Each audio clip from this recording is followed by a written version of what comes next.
మీకు ఎవరికైనా first time వంటలు చేసినప్పుడు అవి పర్ఫెక్ట్గా వస్తాయా? వస్తే నాతో కామెంట్ చేసేయండి. నాకైతే కొన్ని అయితే వస్తాయి, కొన్ని అయితే పర్ఫెక్ట్గా రావండి.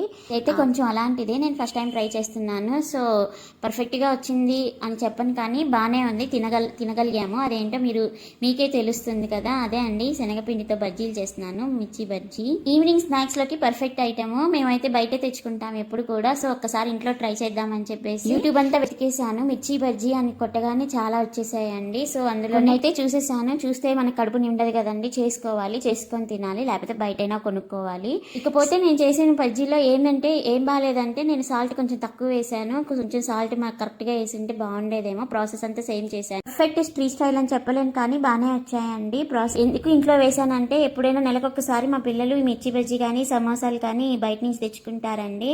వాళ్ళు తెచ్చుకున్నప్పుడు అలా ఒకసారి నేను చేస్తే బాగుండే అనిపించేది. సమోసా అయితే ఎప్పుడు ట్రై చేయలేదు, అది కూడా చేస్తానేమో తెలియదు, ముందు చేస్తానేమో. ఇవి ఇలా తినే కన్నా ఇందులో కొంచెం ఉల్లిపాయలు, వేపిన పల్లీలు ఇవి వేసుకొని కలిపి తింటే చాలా బాగుంటుందండి. మధ్యలో కట్ చేసి పెడతారు కదా, అది బాగుంటుంది. నేను ఫస్ట్ టైం అయితే తునిలో తిన్నాను, తర్వాత విజయవాడ. నేను వేసిన అవి బజ్జీలు చూసారా, కొంచెం ఫస్ట్లో మాడాయి తెలియక, తర్వాత కొంచెం పర్ఫెక్ట్గానే వచ్చాయండి. చెప్పాను కదా సాల్ట్ ఒక్కటే తగ్గింది. మీకు ఈ స్ట్రీట్ ఫుడ్లో ఏదంటే బాగా ఇష్టమో కామెంట్ చేసేసేయండి. నాకైతే పునుగులు ఇష్టం అండి. వేసిన మిర్చి నా మూకుడికి సరిపోవట్లేదని కొంచెం మిర్చి కట్ చేసేసి తర్వాత మిర్చిని బ్యాటర్లో ముంచేసేసి వేసానండి. ఇప్పుడైతే పర్ఫెక్ట్గా వచ్చాయి. అంటే అప్పుడప్పుడు నాకు ఈ ఐడియాస్ అన్ని మధ్యలో వస్తుంటాయండి. మీకు ఇంతేనా? అయితే నాతో కామెంట్ చేసేయండి. Thank you so much for watching this video. By.